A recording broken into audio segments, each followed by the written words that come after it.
right. So let's start off with how long you've been streaming. So how long have you been streaming? And then how long have you been streaming on Mixer if you ended up switching over from Twitch? I didn't ask this. I kind of tend to do it live. So see one of those. I have been streaming for almost 2 years. Okay. And I have been streaming on Mixer for a year and March, April, May, June, July, 5 months, and I've been partner for 4 months. Okay. So it took you about a year and a month or so for partner once you started on Mixer? Yeah. I came over on February 14th, 2017 with my very first stream here on Mixer at 10 o'clock in the morning. And I became partner, like fully dropped my button drop on February 9th, 2018. Okay. That's awesome. So what made you want to switch over from Twitch? I was part of I'm still part of the Xbox Alpha Insider, and this was when it was Beam. We got the integration for Xbox for Beam, and we were testing it out. Now, I didn't have a computer to stream from at the time, and Beam was only being able to stream via PC. Right. When Xbox integrated the Beam software into the Xbox, I was testing it out and tried it out. I fell in love with the platform right away, and I think it took me maybe 2 weeks to make the switch. That's pretty cool. Gotcha.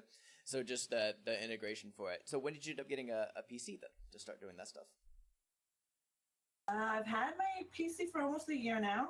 I got it back in, I want to say May of 2017. I was able to, I had a lot of great community members that donated, and I was able to save up the other half of the money, and I was able to buy a really nice PC that I can game and stream from. That's really cool. So that's awesome that you're able to put it together through viewer donations and stuff. I feel like that's a good way for them to feel like their donations are going to something rather than just to some like empty fun. All right, I see a cat. What's the cat's name? We got to cover this now that it showed up.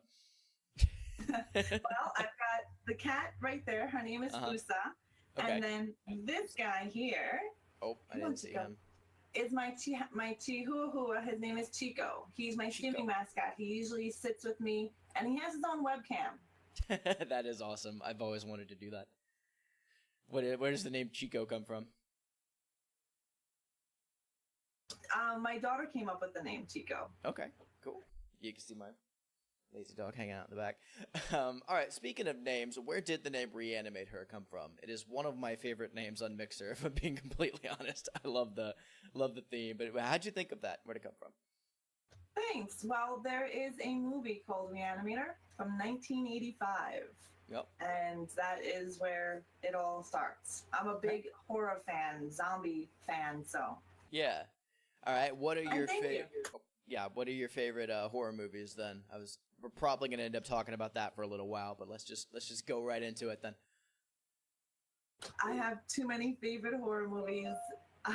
Just like don't have to put them in order or anything. Just name some of your favorites. Friday the 13th franchise, Halloween right off the bat. My top number one is Night of the Living Dead from 1967, black and white version all the way. There's Leatherface, there's Freddy, all of them. I didn't know what you're doing with your hands. Sorry, I guess it's push to talk, huh?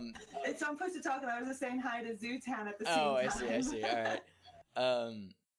So what is your favorite, then, horror movie reboots? I know most horror movie reboots are kind of trash, though I'm a bit weird here in that I think one of my favorite movies ever is Dawn of the Dead, the remake that, like, Zack Snyder did.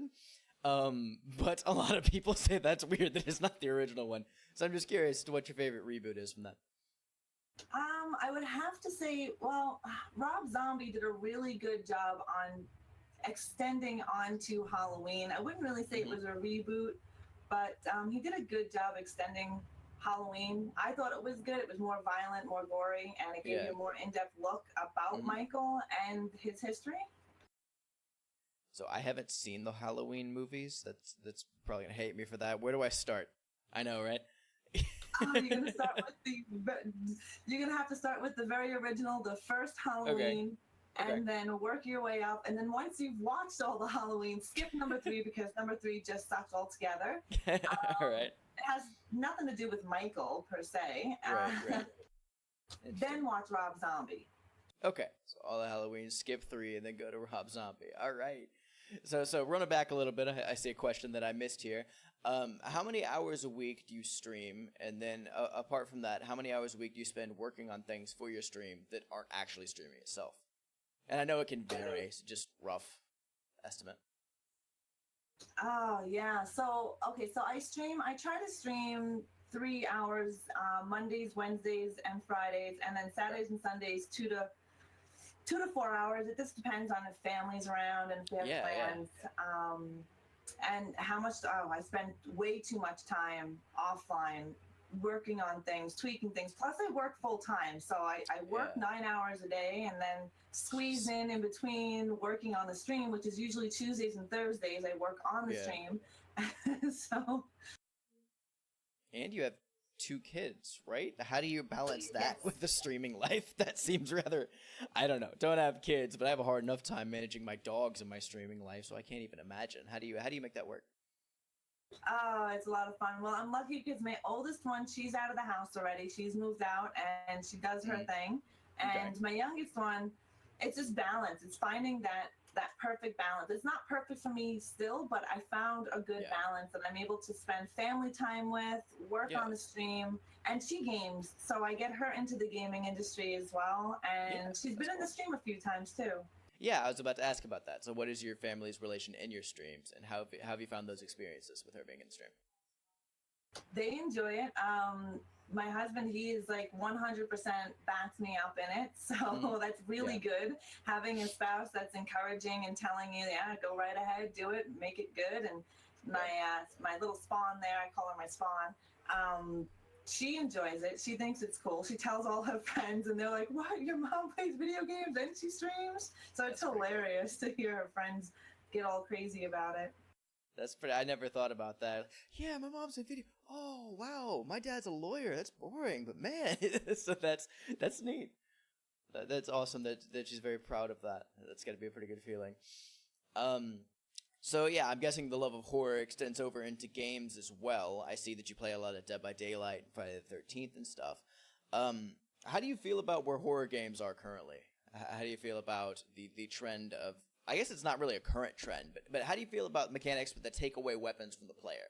So things like a bit of Resident Evil 7 or some Outlast or things like that. Do you enjoy those games, or would you rather go back to the zombie killing Dead Rising or Resident Evil Old, things like that?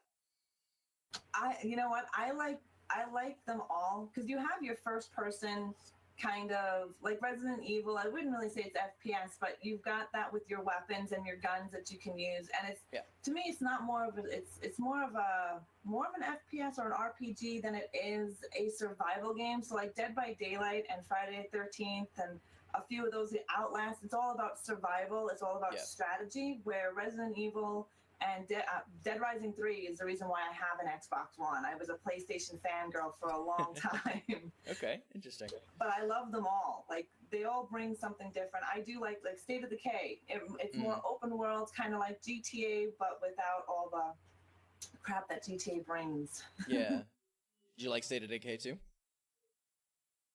I know some people were divided on. Did you like State of Decay 2? I know some people were divided on that one. I like it. I think State of Decay 2 is easier than State of Decay 1, and I think that's just because you have people to help you, where State of Decay 1 was challenging. There was no co-op. There was no help. I prefer 1 over 2 just because I like the challenge of survival, and I've played State of Decay 1 over millions of times. All right. So what's your favorite Resident Evil game? A lot of those, a lot of different opinions on what's the best one there. What's your personal favorite? I've liked them all. I haven't played every single one of them. Right. Well, what you played? I haven't either. It's 6. I like 6. I believe it's 6. Okay. Interesting. The newest one is 7, right? Newest one's 7. 6 tends to be everyone's least favorite. So that's an interesting answer. What'd you like about 6? I liked a little bit of everything about it. I don't really. I know. I'm not a huge Resident Evil fan. Okay. I like the movies, the games, the originals are good. Yeah. Those I've played a lot of. Resident Evil 6 I've played a little bit of, and what is the Revelations. I enjoyed Oh Revelations yeah, as yeah. well. That was all right. That's cool. The movies are schlocky, but I enjoy the movies as well. All right, so let's talk about just your streaming story a little bit. So going back when you started on Mixer, what games were you playing at the time? Whenever you got an Xbox? Oh, when Overwatch, Destiny, and Outlast were the three games that I streamed a lot of Okay. and was well known for my saltiness in Overwatch. So what do you mean by that? By saltiness in Overwatch? Were you just struggling with? I'm not good at it either. But what do you mean by well known for your saltiness? Not that I wasn't bad. I was good. Okay. It was when people don't know how to play would aggravate me, and I would tend to lose it when I was streaming. And everyone got a kick out of it because I would lose my crap, but then be so nice to the chat. And I slowly got away from Overwatch as my competitive team kind of disbanded and went on to other games. So Yeah. so did I. Yeah, yeah. Okay. So then, how did you? Your brand seems to be pretty well entwined with horror stuff. How have you built that up over the time since you started, and what are the things you do to integrate the like horror aspects and other brand aspects into your stream as a whole? Like, how did that get there from where you started to where you are now? Well, when I first started, I really didn't know what I wanted to do, where I wanted to go, or what my thing was. You know, every streamer has a thing, whether it's, you know, a lot of them have PUBG or Fortnite, or they wear things on their head, or they wear onesies. I couldn't think of anything, and I'm not a gimmicky type of person. So as I kind of found my place in the streaming world, I started bringing things that I really enjoy, and that is how I've become part of the horror, bringing horror into my stream. It's something that I live every day. I watch horror movies. I go to horror cons. I go to conventions. I listen to podcasts. I have a huge collection around my entire house of horror memorabilia. So I figured, you know what better way to bring more personal kind of view to my people than having them part of my real life, which I love and live and breathe horror. Yeah. So what are some other ways that you've integrated that into your stream? Since you said you had that idea of just to start integrating in your life, what are some specific things you've done to bring that horror touch to everything else? Well, when I wasn't working and I was streaming full time, I started doing horror web shows where we would look at upcoming horror movies, upcoming horror games. We would discuss them. I started bringing that into the stream along with starting to play some of the horror games. Like I've always played Outlast. And it wasn't until probably about January, February, I started bringing in Friday the 13th, brought in Dead by Daylight before. So I slowly made a transition from like a lot. I used to be Destiny all the time, Destiny and Overwatch and Outlast. Yeah. Then GTA. And then I slowly started to bring more horror into it. Now, mainly I stream horror and Elder Scrolls. All right, sure. There are scary parts of Elder Scrolls, I guess. You could probably make that work. So, all right, yeah. Wow, just totally lost my train of thought there. Okay, so working in horror movies. All right, so I know you have some. I'll just start with here. I know you have some music on stream, and music on streams has been a very hot button issue on Twitch lately. How do you feel about music companies coming after Twitch streamers for the music that they've been playing, and are you worried that sort of thing is going to make its way over here? You know, musicians make crap tons of money. So I mean, if someone's playing their music, to me, I would think it's giving them free advertising. But I can see the copyright and legal side of things as well. I mean, it's not like someone who's playing music is saying, I made this music, I'm singing this is all of my vocals. No one's taking claim to that. They're just playing it in their stream, and usually it's just for like a little bit of a background noise. Personally, I don't see a big deal on having music in the stream. I do like playing the music that I like to listen to. I like uncopyrighted music, but nobody knows uncopywritten music, you know what I mean? Oh yeah, you can do like elevator jams, and that's about it. Hotel lobby music, and at a certain point, people don't want to listen to that. So, yeah, I feel you there. All right, so I got. Oh, go on. Oh no, go ahead. I was saying I got my other question back. I didn't know you were going to say it, but anyway, so you jump around games a lot then, being a horror person, or at least you did at first, and now I'm sure you do whenever something new comes out.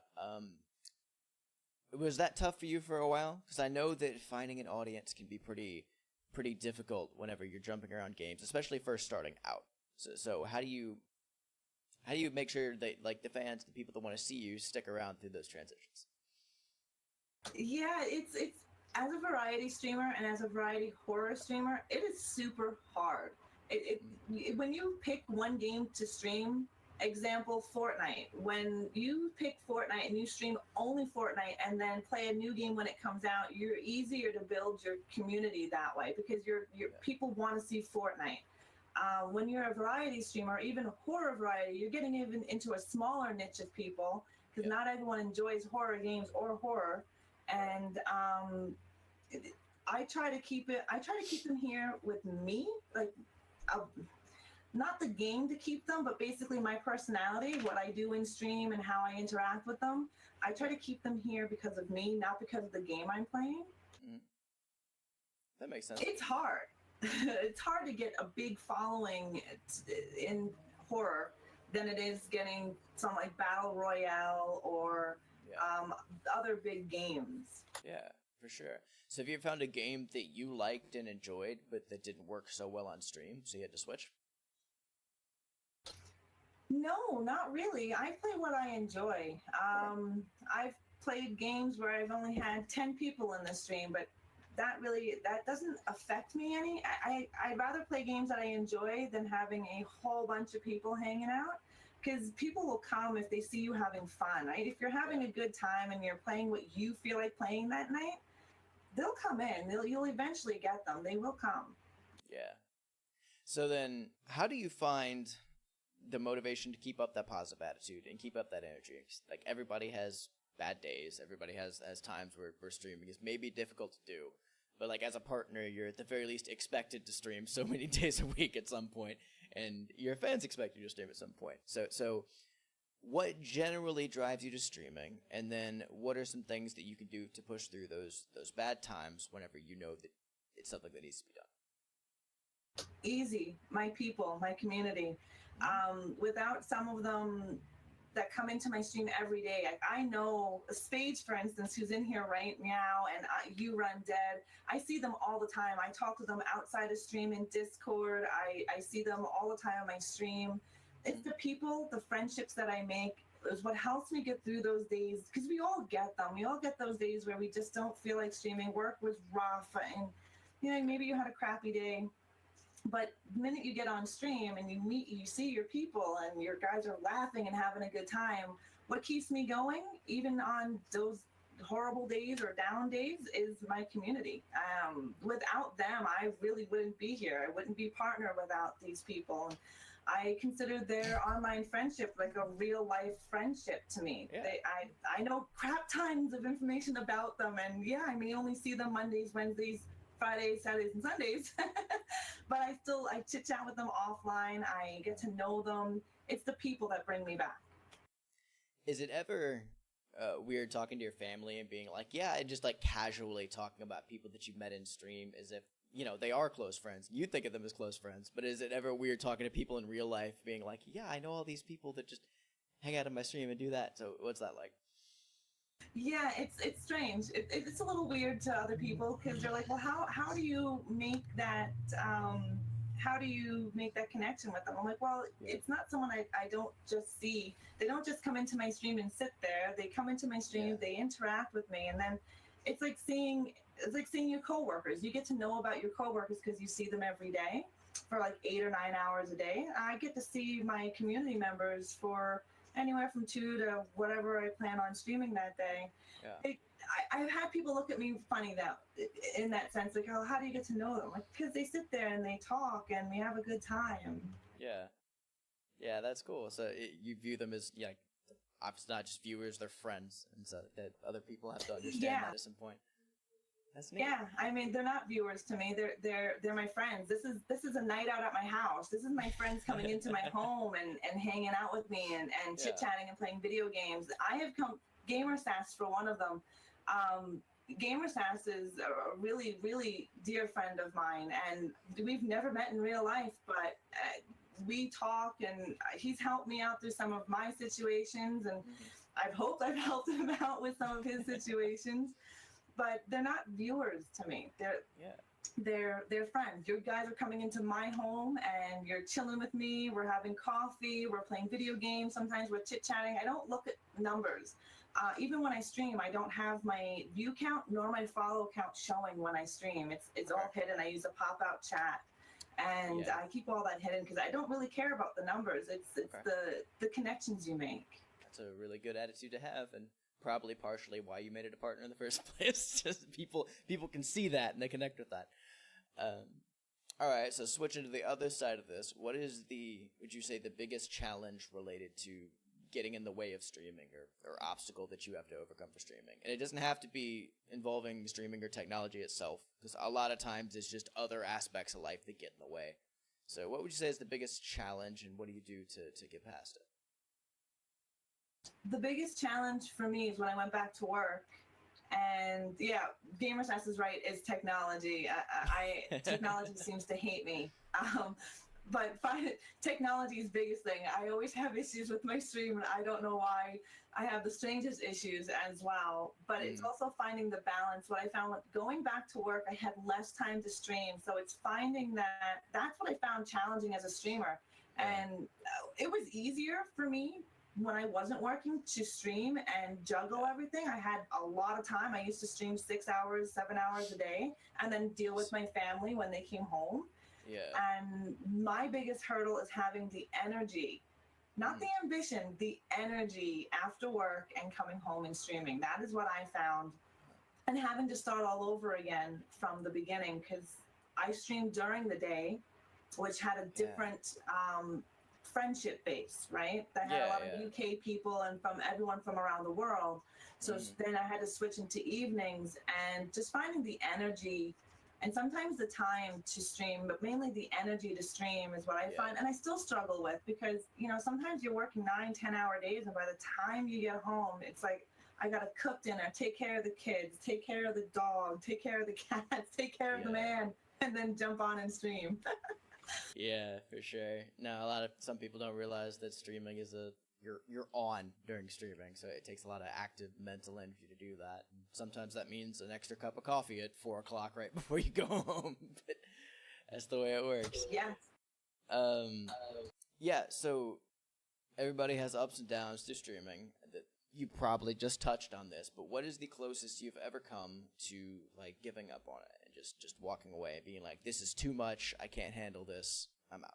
Have you ever even been close to that? And if you have, what's the closest you've been? I have. When I first started streaming, I was laid off of work, and so I started streaming during the day. And about after 8 months of being laid off, I finally obtained work and started working again. But I also live with chronic illness. So I have an autoimmune disease that really puts a damper on things, especially energy-wise and getting sick. And in the beginning, when I first obtained my one job, I almost had to quit because my health was becoming an issue. I was spreading myself too thin with streaming, trying to stream 5 days a week, and then working 9, 10, 11, 12-hour days with this company because I was doing a lot of overtime, and then taking care of the family. It was to the point where it was my health or my stream. And I did slowly start to back away from streaming. That's my soundboard. Yeah, that's right. And then I got laid off again because I work in the oil industry here in Alberta. So I got laid off again, and I went back to streaming full time and came into it with a full force. But yeah, there was a point where it came down to health or stream, and I, of course, have to pick my health. yeah, no, definitely. That's rough. I'm glad you were able to figure it out, though. I'm sure everybody here is also glad you were able to figure it out. All right, so we'll switch to a little bit of a lighter side here. What are some practices? Okay, so who are your streaming inspirations, and what are some things, if you have some, and then what are some elements from that you took in and combined into your own stream to make it better? Like, what's something you've learned by watching other people? Oh, I've learned lots. Like on Twitch, there's this streamer that I follow. Her name is Blue Suede Hayes. This is when I first started streaming, like literally first started streaming. I stumbled upon her stream, and Yeah. I love the way she interacted with her community. Just the way she represented herself as a streamer and as a female streamer. I just loved her personality. And then as I grew and I became more onto Mixer, well, Beam at that time, Yeah, I fell in love with Rocket Bear and Cranky Canuck. I don't know if you know those two, but Rocket Bear, I jumped into his stream on my very first day on Mixer as a streamer because I was streaming later on that day. And I really loved his attitude, his positivity, the way he interacted with his community, just his whole personality. I was like, I love that. I want to be a part of this. And I then stumbled upon Cranky Canuck, and he is different. He is real. He is true. He can be nice and he can be a sweetheart. But you know what? He gives you the truth as well. He can be that grumpy man, but he does it he's true to himself. And between Rocket Bear and Cranky, they have inspired me a lot. That's cool. So I could tell the different mixes of those two personalities that you described. That comes through, so that's clearly working out.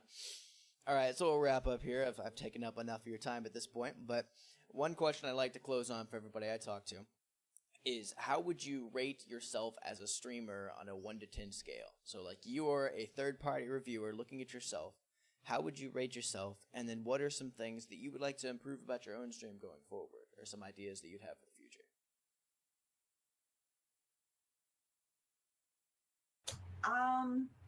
Okay.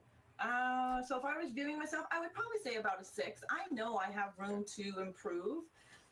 My biggest thing is chat comes first, game comes second. And not everyone likes that, but that's how I look at it. And I know there's room for me to improve big time. So for me, I would say about a 6. And what I find good in my stream is my interactive. I can chat someone's ear off like nobody's business. So I think that's like my best feature. Nah, it's good. It makes you a good interview too. But yeah, what's an area that you'd like to improve going forward, other than I guess the technology struggles? Yeah, well, it's mainly creativity in the stream. I find it so hard coming up with new ideas and new things for subs, things for follows.